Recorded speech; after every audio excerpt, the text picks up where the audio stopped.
이제 우리 하델베르그 교리문답은 지금 계속해서 성례에 대해서 공부를 하고 있죠. 지난 시간까지 성례 중에서 세례의 의미를 마쳤고, 이제 이번 문부터 82문까지 약간 긴 문답을 걸쳐서 성찬에 대해서 얘기하고 있습니다. 다시 한번 말씀을 드리는데, 성경을 면밀히 들여다보면 은혜의 수단으로 두 가지를 얘기하고 있다고 그랬습니다. 당연히 말씀, 그리고 성례. 그러니까 우리가 말씀을 들을 때 은혜를 받고 말씀 앞에 나올 때 은혜를 기대하고 나오듯이 성례를 행할 때도 은혜를 받고 은혜를 기대하고 나오는 겁니다. 그러면 오늘 75, 6, 7문을 통해서 성찬의 의미에 대해서 한번 확인해 보도록 하겠습니다. 종전처럼 제가 문을 읽고 구역장님들께서 답을 읽어주시기 바랍니다. 75문. 십자가에서 단번에 들이신 그리스도의 희생제사와 그의 모든 복에 당신이 참여하고 있다는 것을 성찬은 어떻게 상기시키고 확신시켜 줍니까?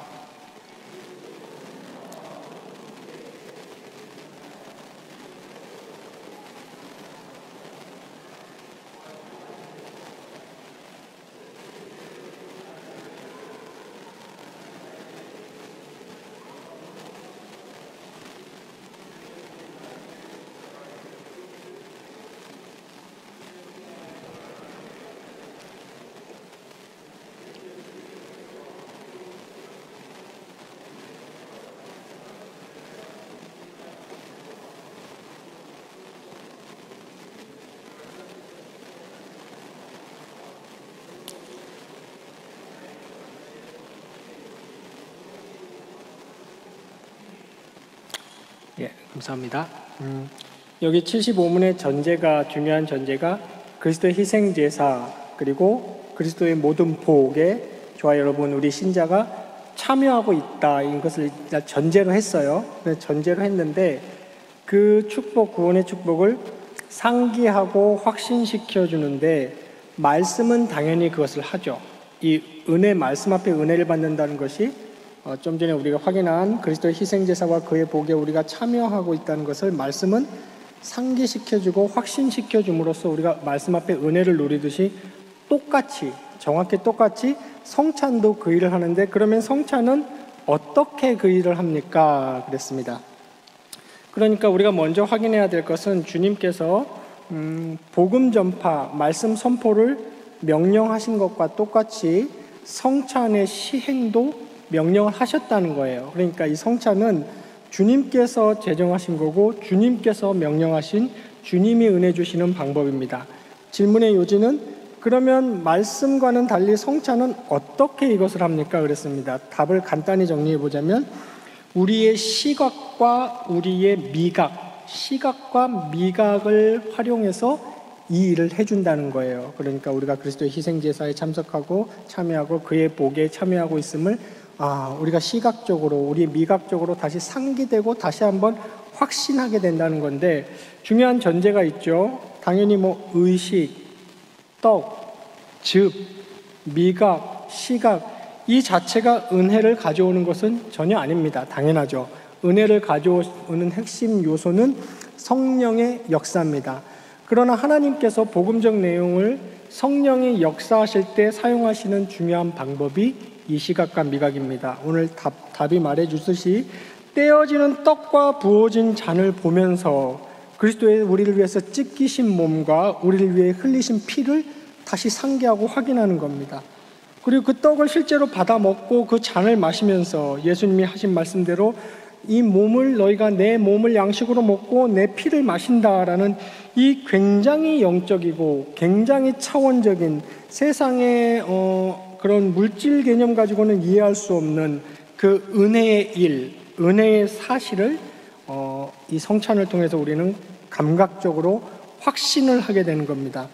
그래서 성찬 역시도 말씀과 마찬가지로 주님께서 제정하시고 주님께서 기념하라고 명령하신 중요한 은혜의 방편이 되는 겁니다.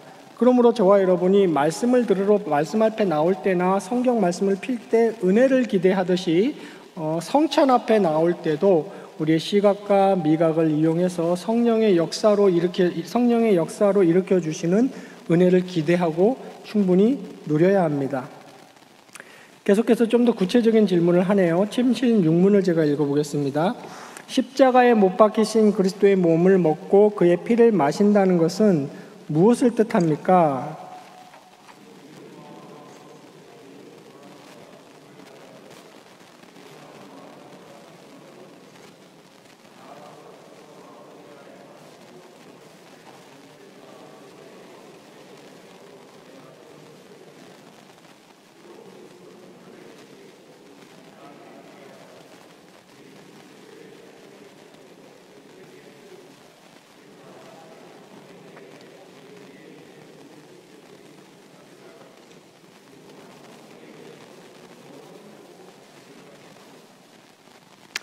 예, 76문이 물어보는 것은 우리가 주님께서 말씀하신 성경의 복음 내용 중에 신자들이 그리스도의 몸을 먹는다, 그리스도의 피를 마신다, 이거 물리적인 표현은 아니죠.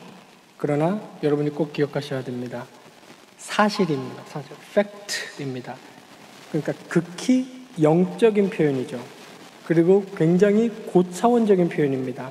영적이고 차원적인 사실인데 이것이 너무나 영적이고 차원적인 사실이기 때문에 어느 측면에서는 인간의 언어가 이것을 표현하기에는 굉장히 한계를 가질 수 있어요. 그러나 우리가 하나님 앞에서 우리의 의식, 우리의 영적 감각으로는 확신합니다. 우리가 그리스도의 몸을 먹고 피를 마시고 그리스도와 연합됐다는 것을 확신합니다. 그러나 우리의 의식 경험을 인간의 언어가 다 설명해 내기에는 인간의 언어는 극한 한계를 가지고 있습니다. 그러나 우리는 그리스도의 몸을 먹고 마신다는 이 영적이고 차원적인 표현이 실제 하는 우리의 실존의 사실이라는 것을 분명히 해야 되고, 그리고 단문이 지금 말하는 것은 그러면 그 의미가 뭐냐? 언어로 표현해 봐라. 이제 두 가지죠.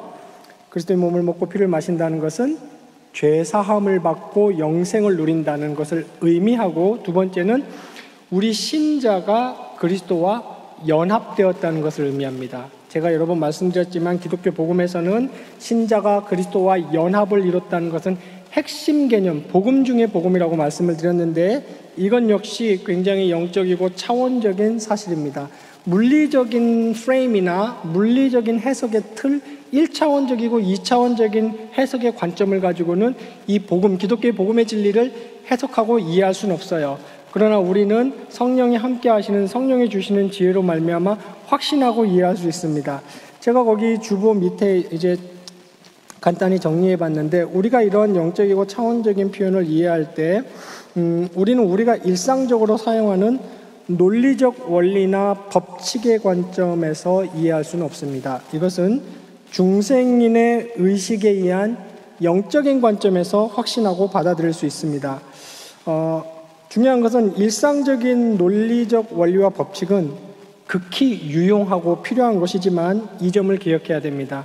일상적인 논리적 원리와 법칙이 절대 기준이 될 수는 없죠. 그것은 진리를 섬기는 도구가 되어야지, 진리가 그것의 틀에 갇혀서 그 틀에 판단돼서 이 영적인 진리가 부인될 수는 없는 겁니다. 그러므로 여러분들이 성경이 표현하는 이 영적이고 차원적인 실존적 사실, 그리스도의 몸을 신자가 먹는다, 신자가 마신다, 그것으로 인하여 우리가 연합되었다. 지금 그리스도의 부활한 몸은 하늘의 보좌에 계시지만 우리는 그 몸과 연합되어 있다는 이 사실, 그리고 그로 인하여 그리스도와 연합으로 인하여 죄사함과 영생을 누리게 되었다는 이 영적이고 실제하는 이 사실을 확신하는 것이 중요하고, 저와 여러분이 성찬에 참여할 때 우리처럼 감각적이고 1차원적인 세상 속에서 사는 우리를 위해서 이런 성찬을 베풀어 주셨으니 먹고 마시고 떼어진 떡을 보고 피를 보고 피를 마시는 그런 시각과 촉각을 사용함으로써 이 차원적인 영적을 더 확신하는 데 도움을 얻고 은혜를 누리시는 그런 귀한 시간으로 삼으셔야 할 겁니다. 77문은 이거에 대한 이제 직접적인, 간접적인은 아니고요, 직접적인 성경 구절 어디에 나와 있느냐 물어보고 있는데, 한번 구역원들하고 꼼꼼히 한번 이 두 구절은 읽어보시기 바랍니다.